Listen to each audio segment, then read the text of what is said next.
buenas, amables televidentes. El conversatorio de la Fundación Institucionalidad y Justicia del día de hoy cuento con la gratísima presencia del profesor Manuel Miranda Strampes. En nombre de la Fundación, profesor, le agradezco el que haya correspondido en esta ocasión al conversatorio de la Fundación Institucionalidad y Justicia. Así que muchísimas gracias. Muchas gracias a la Fundación por la invitación. Bueno, ya yo pienso que tú eres un dominicano que naciste en España, porque la verdad es que has venido muchas veces por acá, siempre aportando a todo lo que es este proceso de fortalecimiento institucional, de la defensa pública, en fin. Pero me llama la atención la posición que tienes en la actualidad, que es la de fiscal en el Tribunal Constitucional Español. ¿De qué es de lo que se trata? ¿Cuáles son las funciones, los ámbitos, en fin? Esta es una figura muy singular del modelo constitucional español. Sí. Yo creo que en Europa, salvo España y Portugal, en el resto de los países que tienen tribunal constitucional no hay una fiscalía ante el tribunal constitucional. La idea nace porque si uno examina la Constitución española, el artículo 124, cuando diseña cuáles son las funciones del Ministerio Fiscal, dice que el Ministerio Fiscal actuará como protector de la legalidad y de los derechos fundamentales de los ciudadanos. Esa es la misión constitucional del fiscal en España, velar por los derechos fundamentales de los ciudadanos. Y eso motivó que en el desarrollo de la Constitución y en la aprobación de las leyes orgánicas del Tribunal Constitucional y del propio ley del Estatuto del Ministerio Fiscal se planteara la necesidad de que el fiscal actuara ante el Tribunal Constitucional en aquellos supuestos en los que los ciudadanos acudieran denunciando la violación de un derecho fundamental. Qué bien, de ahí esa relación que tú has venido teniendo con la defensa pública, que a fin de cuentas lo que garantiza también son derechos fundamentales, en este caso de los imputados. ¿Cómo tú ves, por ejemplo, uno en Europa, la figura de la defensa pública? Yo diría que prácticamente, no me atrevo a decir que no existe, pero es escasa. Yo no conozco ningún país europeo. Ni yo tampoco. Que tenga como tal defensoría pública tal como se entiende en Latinoamérica. ¿Y a qué se debe que en Latinoamérica, yo diría que casi en sentido general, exista la figura del defensor público? Yo creo que es una apuesta de los países latinoamericanos decidida por hacer efectiva el derecho de defensa. Porque yo creo que el modelo del clásico abogado de oficio es un modelo que presenta muchísimas debilidades y muchísimas deficiencias.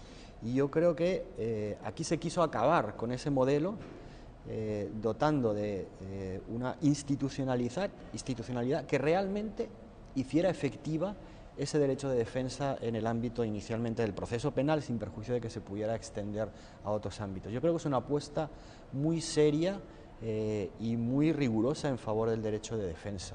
Ahora, la figura más impopular de un proceso es el imputado. Esa es la realidad.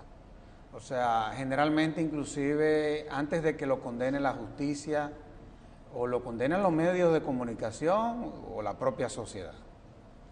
Y hemos visto cómo estas figuras de las defensorías públicas han venido evolucionando.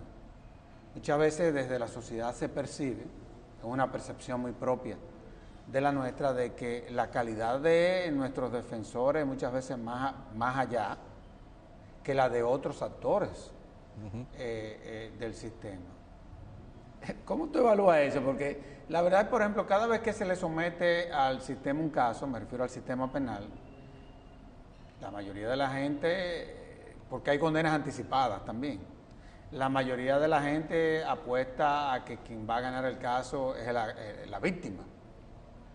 Pero muchas veces, en un alto porcentaje, la gana el imputado. ¿Cómo manejar eso? ¿Cómo educar a la sociedad de que existe una presunción de inocencia, de que no todo el mundo que es sometido a un sistema penal es culpable sino que es parte de un proceso en donde aparecieron algunos indicios y bueno, terminó siendo parte de un expediente penal. ¿Cómo manejar eso?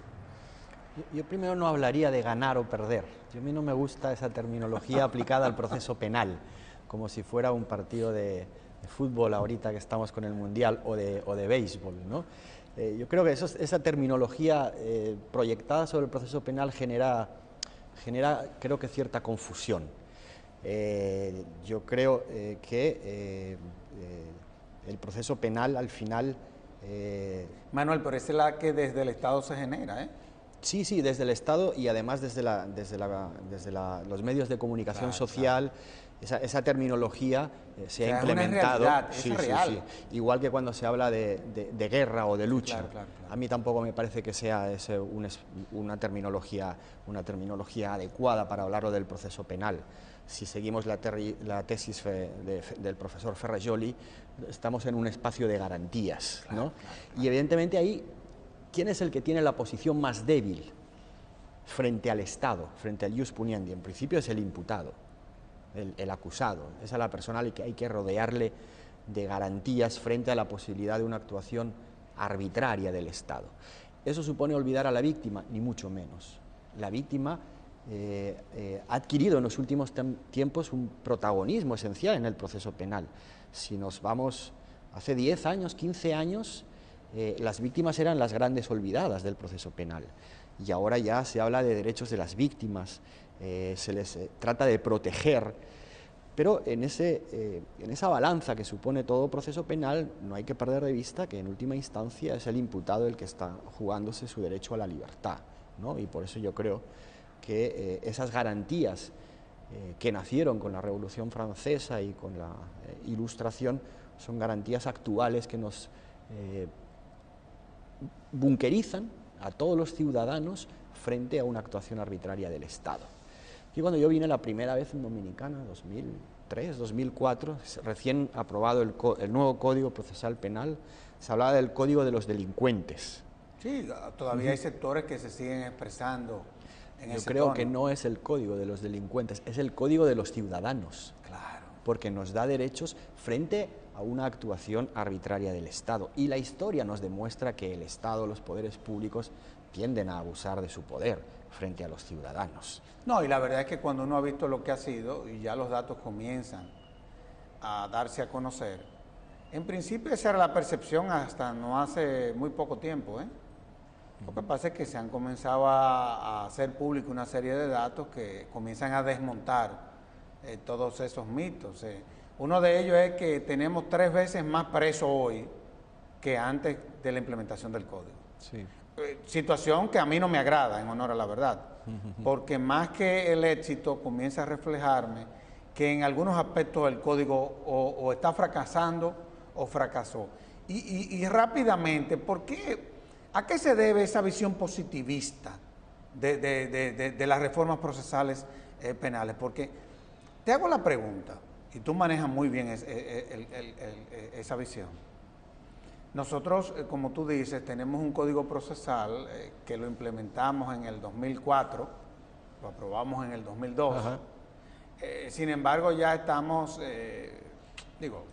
toda ley es una hipótesis de trabajo. En la medida en que uno la va implementando, uno modifica, cambia lo malo por algo bueno y lo que está bien por algo que sea mejor. Pero tú sabes muy bien que en todos estos procesos se dan las contrarreformas en nombre de esa visión positivista. ¿Cómo tú analizas eso?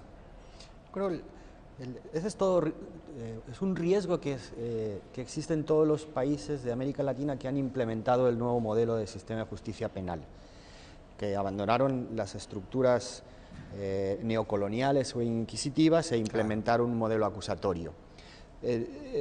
Yo creo que ahí han sucedido 2 cosas, probablemente muchas más, pero 2 cosas significativas.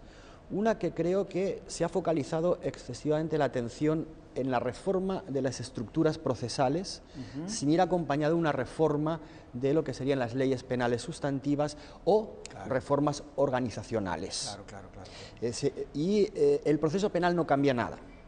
O sea, no se le puede imputar al proceso penal una capacidad de cambio que nunca ha tenido en la historia. Claro. Nunca ha tenido en la historia. Entonces, además interviene, no previene. Exacto, exacto. No tiene ninguna capacidad preventiva, ninguna. No. Entonces, hacer cambiar el modelo del sistema de justicia penal sobre el cambio de las estructuras penales creo que es un error. Luego creo que se ha producido otro fenómeno que vuelve a caer en el mismo error. A eso se le ha añadido un clima de punitivismo, de populismo punitivista, de percepción de inseguridad, que yo no sé si en algunos países se ajusta a la realidad o es más una pura percepción, y lo que motivó es que muchos países aprobaran contrarreformas al modelo. Contrarreformas que están basadas en principios anteriores al inquisitivo. Y eso lo que ha generado en muchas ocasiones es lo que yo llamo a veces un Frankenstein procesal, porque ya el sistema ya no es coherente en sí mismo. Y ese sistema acaba provocando disfunciones en su aplicación. Y luego creo que hay algo que se olvida. El cambio no es un cambio normativo, y eso lo ha dicho muy bien el profesor Binder en todos sus escritos y en todas sus intervenciones. Es un cambio cultural, y el cambio cultural exige mucho más tiempo que un puro cambio normativo, ¿no? Exige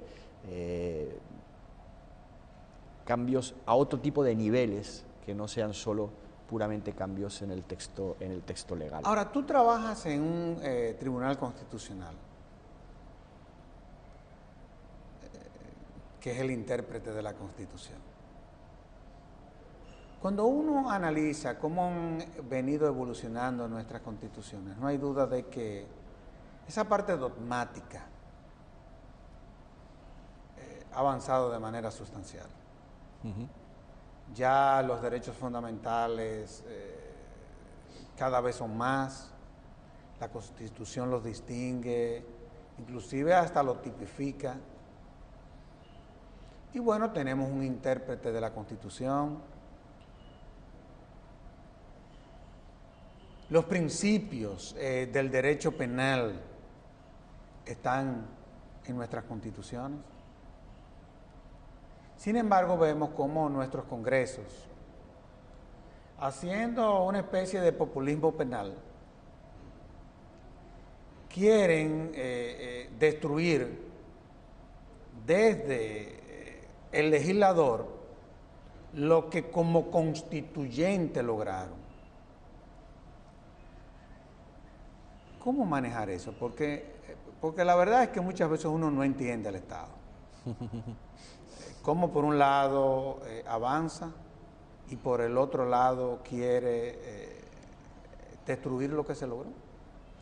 Sí, la verdad es que uno en los últimos tiempos... Pero es así, ¿verdad? Yo coincido totalmente en el diagnóstico, e incluso sería más radical en eso. Yo creo que lo que hay ahora es un fenómeno de auténtico involucionismo pero es increíble. Legislativo. Porque uno pensaba hace mucho tiempo, hemos conseguido el reconocimiento internacional constitucional de los derechos humanos y de los derechos fundamentales, pero en estos momentos, en verdad, los derechos humanos están en crisis.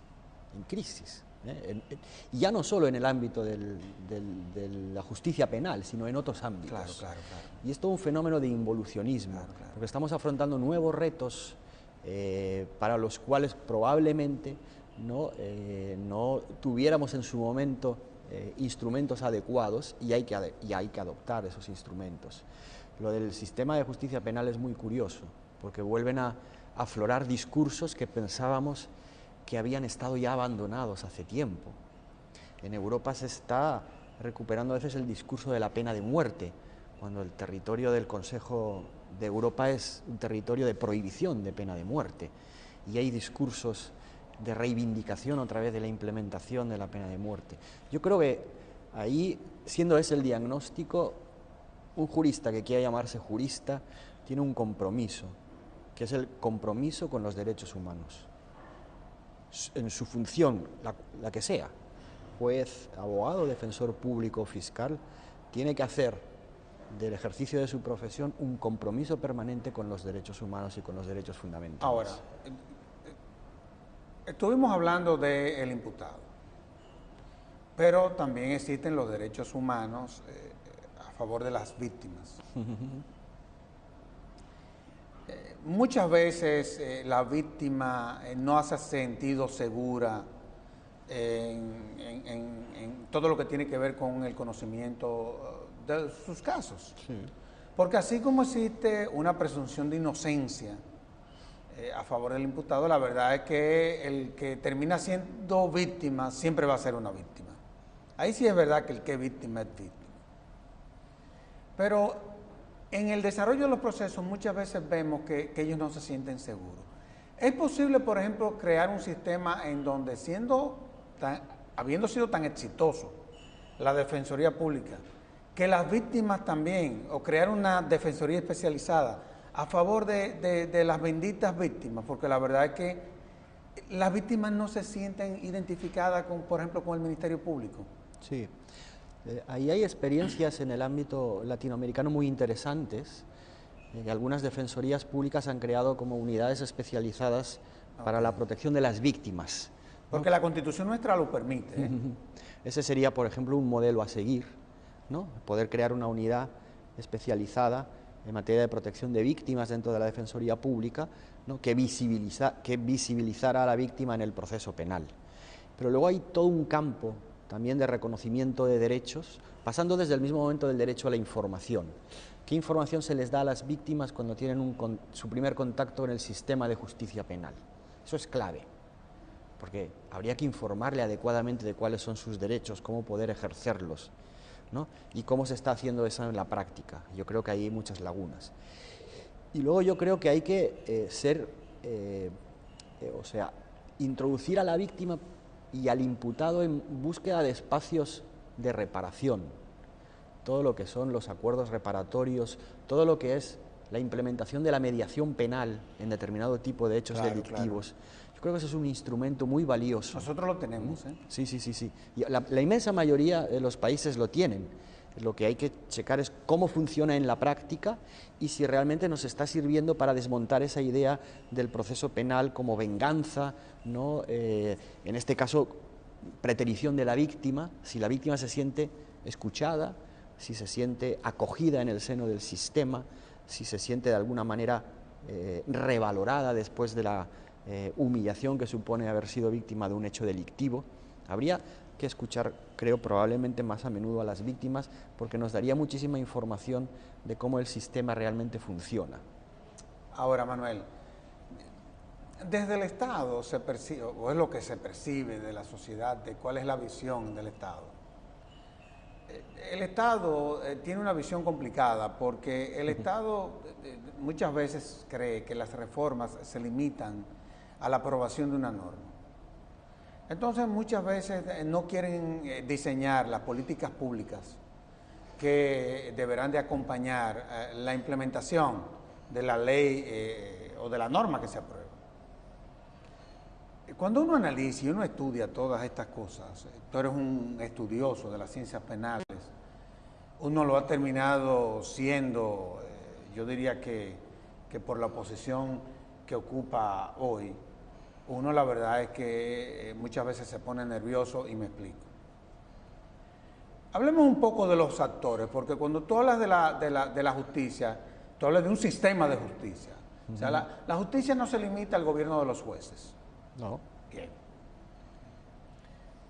En materia penal, una de las cosas que hay que tener en cuenta desde el punto de vista de la visión cientista es la política criminal de un Estado. Nos sirve para hacer diagnósticos y los diagnósticos, tú mejor que yo lo sabes, te sirven para entonces diseñar políticas. Una de las grandes debilidades de nuestro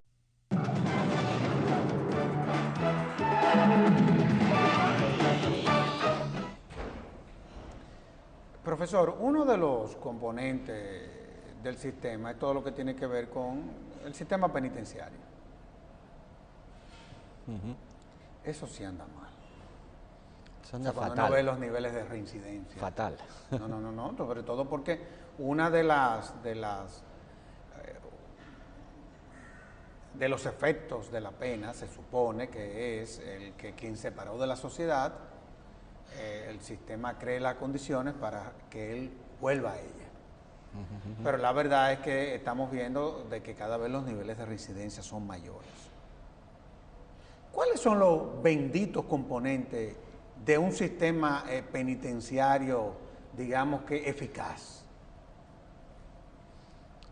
Yo me preguntaría primero, ¿eficaz para qué? Bueno, la eficacia está en función del objetivo que yo marco, ¿no? Si el objetivo es estabular, ¿no?, al condenado, el sistema es eficaz, porque está estabulando, los está aislando, ¿no? Y cuanto más tiempo, mejor, ¿no? Claro, si lo vemos eficacia en clave de derechos humanos, el sistema penitenciario es un fracaso, porque el sistema penitenciario no está consiguiendo respetar los derechos humanos de las personas privadas de libertad. Los problemas que hay a nivel mundial, pero si focalizamos la atención en nuestros países, el hacinamiento carcelario, sí, ¿no?, la violencia carcelaria, ¿no? La falta de control que hay ahí. Falta absoluta de control por parte del Estado, ¿no? Las desigualdades que hay dentro del propio recinto carcelario, que es una manifestación también de las desigualdades sociales. No, y que se terminan convirtiendo en grandes negocios. En grandes negocios. Para quienes operan esas instituciones. Esa yo creo que es una de las asignaturas pendientes en el cambio del sistema de justicia penal. ¿Y no será que el mafioso, el delincuente, termina siendo el mismo Estado al final? Yo no quisiera ser tan duro, porque yo apuesto al éxito del Estado, no a su fracaso. Pero la verdad es que muchas veces se comporta de unas formas que a uno no le queda otro camino que no sea el de concluir que finalmente el delincuente es el Estado y no la sociedad. Sí, yo no quisiera ser tampoco tan negativo en el pero diagnóstico. Pero soy yo el que lo estoy planteando. Pero entonces, aun siendo verdad todo lo que se dice de la falta de un modelo que sea coherente además con el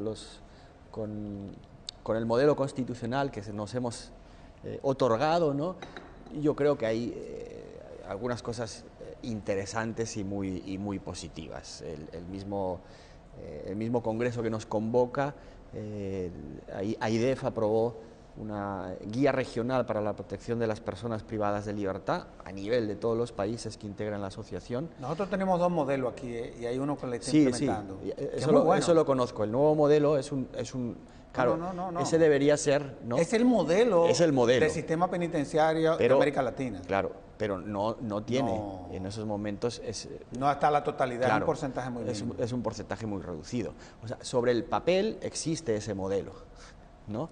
Oye, y que cuando tú haces los diagnósticos, tú te encuentras con que es un modelo que funciona. Los niveles de reincidencia son menos de un 5%. Sí. Lo que nos deberíamos de preguntar es, porque ese modelo ya hace tiempo que funciona, ¿por qué su escasa incidencia? Claro. ¿Por qué su escasa incidencia? Claro. ¿Es un problema de inversión? ¿Es un problema de costes económicos? ¿Es un problema de falta de compromiso político? Habría que establecer las causas. Como los presos nadie lo ve, desde el punto de vista político, no tienen ningún impacto. Desde el punto de vista social, sí. Pero desde el punto de vista político, no es como por ejemplo tú invertir 1.000 millones para la construcción de apartamentos y de viviendas, que eso la gente lo ve, pero no es este tipo de población que real y efectivamente nadie sabe dónde están inclusive. Por eso decía que desde el modelo de estabulación es perfecto, el antiguo modelo. Están estabulados ahí ahora, los presos. Manuel, yo te tengo que aprovechar porque tú tienes una visión holística de todas estas cosas y manejas muy bien los temas y esto es un programa que pretende ser una herramienta de comunicación. Ajá. Esa es la realidad. Hemos visto los actores, las estructuras judiciales, en fin. Pero yo quiero que vayamos a los modelos ahora. Tú hablabas de que existían los modelos inquisitorios, los códigos napoleónicos, que por cierto el Código de Procedimiento Criminal fue el único código que Napoleón no firmó. Que eso valdría la pena estudiarlo, cuáles fueron las razones. Yo tampoco lo hubiera firmado, eso nunca jamás en mi vida. Pero hay algo que se llama la íntima convicción del juez. Que ese es otro debate. Eso deberíamos acabar con esa íntima convicción del juez. Pero definitivamente, yo creo en la presentación de pruebas. Yo no creo en que... además, la duda favorece al reo. Eso es un principio constitucional y es un derecho fundamental. Pero bueno, eso se lo inventaron y cada vez que el sistema no tiene cómo darle respuesta a un caso, quieren entonces venir con la bendita íntima convicción del juez. ¿Cómo tú analizas eso? Ya hay sistemas que gracias a Dios eso no existe. Hay otros que sí. Hay quienes quisieran volver a eso. ¿Cómo tú? La íntima convicción, en el fondo, era un elemento que encajaba perfectamente en los modelos inquisitivos y neocoloniales. ¿Por qué? En dictaduras. Exacto. En todos los sistemas de seguridad nacional, en todos los estados. Es un modelo que fomentaba la arbitrariedad, pura arbitrariedad, lo que el juez esté convencido. Pero el convencimiento es tan subjetivo que no está sometido a ningún tipo de control. Entonces, cuando abandonamos ese modelo y empezamos a hablar de racionalidad, es cuando el nuevo paradigma aparece. Un juez no puede juzgar por intuiciones, no puede juzgar por convicciones. Ese puede ser el modelo del jurado. Claro. Ese puede ser un modelo del jurado, es una opción política, una opción legítima, pero ante un juez profesional nunca puede juzgar por convicciones, debe juzgar sobre la base de pruebas y de racionalidades. Y debemos de importar el método científico a nuestra forma de operar. Tradicionalmente el derecho a veces ha estado de espaldas a la ciencia, al método científico, hasta que nos dimos cuenta de que nosotros, cuando actuamos en el proceso, valoramos pruebas, en el fondo estamos haciendo lo que hace un científico, que es verificar y confirmar hipótesis. Y eso responde a un método racional, no por intuiciones, no por convicciones. No, y que era una figura que existía en la Inquisición, ese tipo de causas. Por ejemplo, en América, que existían los gobernadores, bueno, el gobernador representaba al rey, representaba a la justicia, representaba al ejecutivo, representaba hasta el legislativo, es decir, era un verdadero Dios, era un Dios. Y quizás tú en ese estadio, bueno, perfecto, pero el mundo cambió. Sí, sí. Y quisiera seguir por ahí. Por ejemplo, tú hablabas de la pena de muerte, de que hay quienes inclusive claman por ella, cosa que para mí, en los estados en donde eso se abolió, el hecho de volver a instaurarla, eso es inconstitucional. Para mí eso es imposible desde el punto de vista de la lógica moderna del derecho, porque el derecho se constitucionalizó y se internacionalizó también. Vamos a hablar de la prisión preventiva, porque ese es otro dolor de cabeza. Muy delicado. ¿Tú sabes qué porcentaje de los internos nuestros son preventivos? Si mis cifras no están equivocadas, yo creo que había como camino del 65%. Bueno, ya anda por un 72%. Ya anda por un 72%. Es muy preocupante. Sí, tenemos 28.000 internos. De todas las medidas de coerción que solicita la Fiscalía, el 90% son prisión. El 75% el sistema la concede. Yo cuando era estudiante caí preso 3 veces y la última vez me dejaron 5 días. Yo no vuelvo a caer preso en mi vida. Pero tú sabes que muchas veces existe la pena anticipada, que se disfraza de esa prisión preventiva. Tú me corriges porque el especialista eres tú. ¿Cuándo la prisión preventiva deja de ser eficaz? ¿O se convierte en arbitraria? Digámoslo así. A mí me gusta mucho el tema, pero es un tema bien que suscita muchísimo debate. Es muy intenso. Ay. Es muy intenso. Yo voy a decir 2 cosas. Uno, si analizamos la Constitución del 2010 y analizamos el Código Procesal Penal, la regulación, yo me atrevería a decir que es modélica. O sea, a nivel de regulación legal cumpliríamos los estándares internacionales. Sería un modelo perfectamente exportable, a diferencia de otros países, en donde plantean muchísimas más dudas. Y el problema es, ¿cómo teniendo ese modelo que cumple sobre el plano normativo los estándares internacionales hemos llegado a unos niveles de prisión preventiva de más del 70%? Y ahí es donde empezamos con los problemas. Ahí empiezan los problemas. Por varias razones, creo yo. Primero, porque hay interpretaciones inquisitivas de la norma, que realmente distorsionan la finalidad para la cual se creó la prisión preventiva y descontextualizan la lógica cautelar de la prisión preventiva y la acaban convirtiendo, como bien decías, en una prueba anticipada, en una pena anticipada, ¿no? Eso ya es desmontar todo el andamiaje cautelar de la prisión preventiva. Se está utilizando como mecanismo de política criminal la prisión preventiva, cuando nunca puede utilizarse como mecanismo de política criminal. No se le pueden atribuir a la prisión preventiva los fines criminal es todo lo contrario a eso. Claro, y no se le pueden atribuir los fines de la pena, para nada. Que no, por Dios. Y luego analicemos qué interpretación se está haciendo del arraigo del código.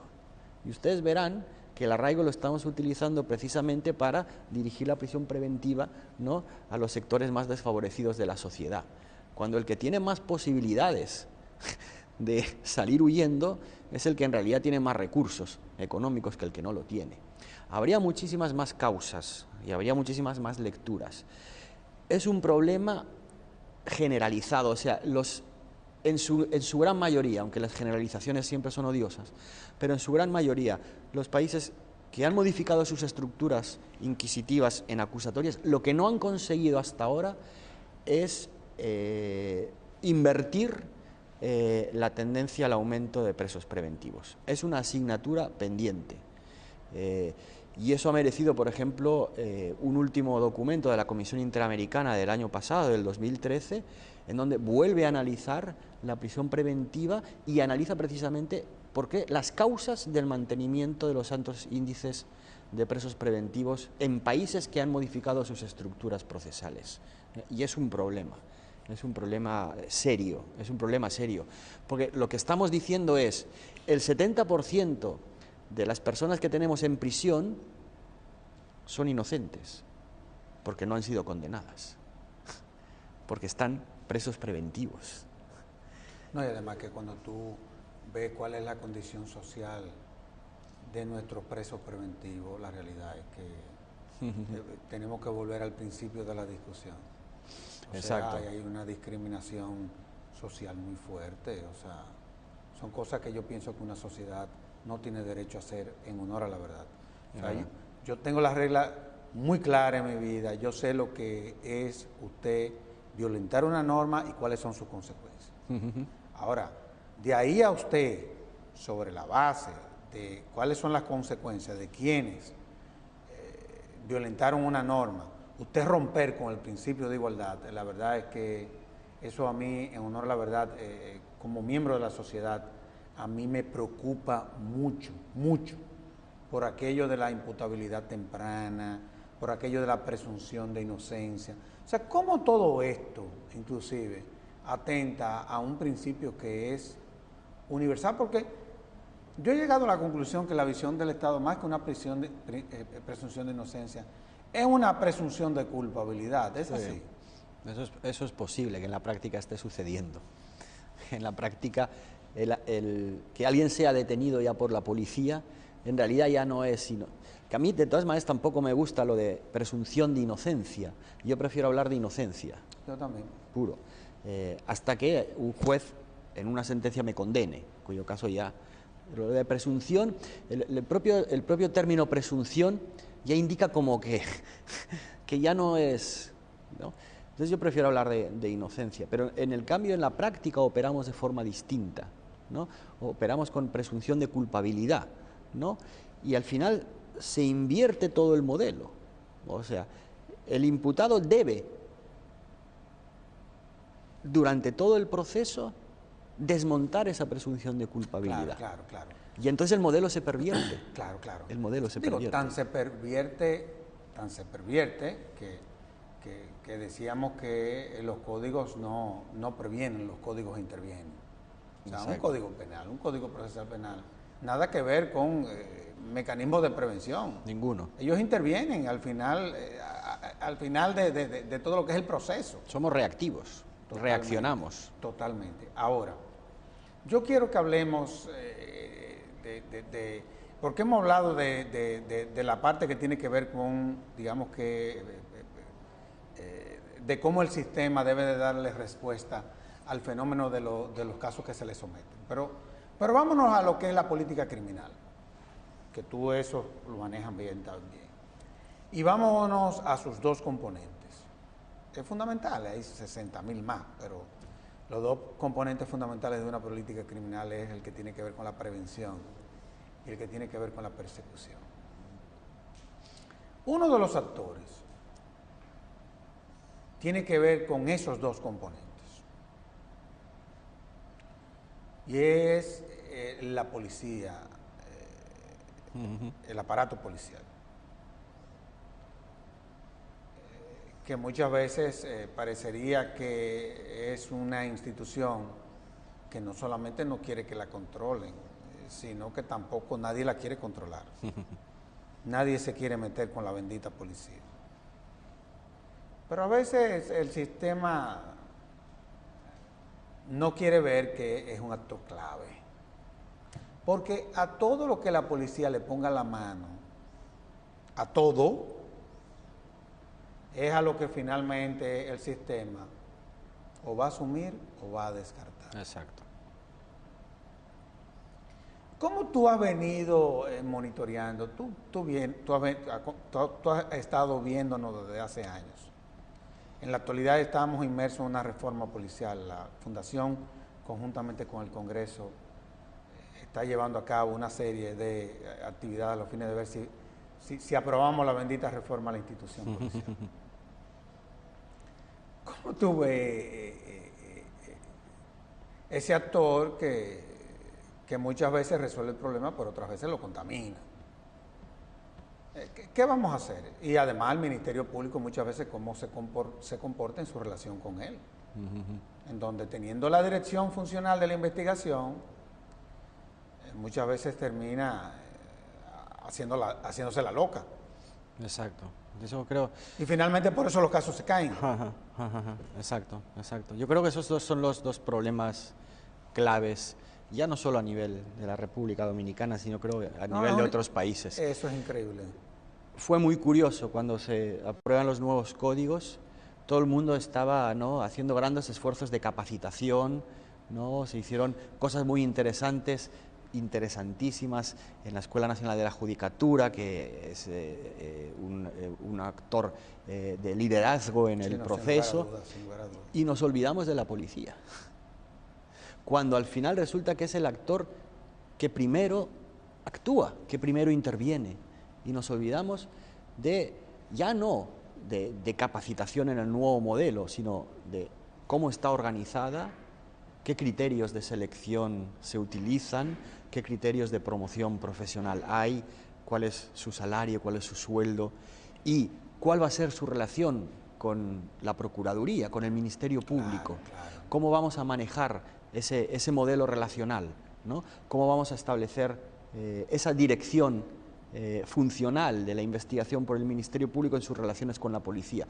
Esas fueron dos asignaturas que quedaron pendientes y que creo que deberían haber merecido una muchísima mayor atención y muchísimo mayor desarrollo, porque al final nos damos cuenta de que muchas veces los casos se caen por una mala actuación inicial policial. Y el caso, si se hubiera llevado bien, hubiera sido un caso que hubiera prosperado y que hubiera llegado a juicio oral. Y sin embargo el caso se cae por un defecto en la cadena de custodia, por una actuación incorrecta de las fuerzas y cuerpos de seguridad del Estado, por una actuación que no se ajusta, ¿no?, a los estándares internacionales, y no puede ser que los casos se caigan por esa mala actuación, ¿no? Yo creo que hay que incidir en esos dos aspectos, a mi juicio, fundamentales. No, y además yo pienso que el Ministerio Público tiene que jugar su rol con relación a esa relación. Honestamente hablando te lo digo. O sea, el Ministerio Público tiene que tener un mayor protagonismo. No, pero es que el protagonismo es del Ministerio Público. Claro. O sea, no de la policía. Muchas veces inclusive vemos cómo la institución es la que da la rueda de prensa. Y en medio de una investigación, actuaciones que están inclusive hasta prohibidas en la legislación. Porque tú no puedes, frente a una investigación, estar dando una rueda de prensa de lo que tú estás investigando. O sea, es una verdadera locura. Ahora, tú y yo somos personas optimistas. Nosotros estamos haciendo un diagnóstico aquí, con la finalidad de ver entonces qué políticas públicas se pueden diseñar. ¿Cuáles son los retos del sistema penal? ¿Cuáles son los retos del sistema penal? Vamos a ver. Son muchos. Por decir uno. Porque yo no quiero llegar a la conclusión de que ya él fracasó. O sea, yo no quisiera llegar a esa conclusión. No, yo creo que no. Entonces tenemos que ser creativos también. Sí. A ver, las aproximaciones serían distintas. A mí se me ocurren muchísimas. Claro. Si checamos el modelo de gestión del sistema, evidentemente ahí detectamos las debilidades y hay, evidentemente, soluciones para mejorar. Los sistemas de consecuencia. ¿No? Exacto. Pero lo que nos deberíamos quizá plantear en una aproximación más general es, el reto del sistema penal es abandonemos la prisionización. Abandonemos el modelo de primar las penas privativas de libertad. ¿Por qué no volvemos a un modelo en donde la pena privativa de libertad sea la última ratio de la última ratio? Y diseñamos penas alternativas, diseñamos penas que no provoquen necesariamente el aislamiento trabajos sociales u otro tipo de penas que se han implementado en otros países. Y que han resultado ser exitosísimas. Esa es la realidad. Manuel, el tiempo se agotó. Es increíble, tenemos una hora conversando, pero la verdad es que te felicito porque hiciste un extraordinario programa. Es una verdadera herramienta de comunicación y sobre todo fue una verdadera cátedra lo que diste, y en nombre del país, en nombre de la Fundación Institucionalidad y Justicia, te agradezco el que me haya correspondido y que haya correspondido a la invitación a este conversatorio de la Fundación Institucionalidad y Justicia. Así que muchísimas gracias. Muchísimas gracias a la Fundación y muchísimas gracias a ti por la oportunidad. Gracias a ti. Y a ustedes les decimos hasta la próxima, en donde estaremos en un nuevo conversatorio de la Fundación Institucionalidad y Justicia. Hasta entonces.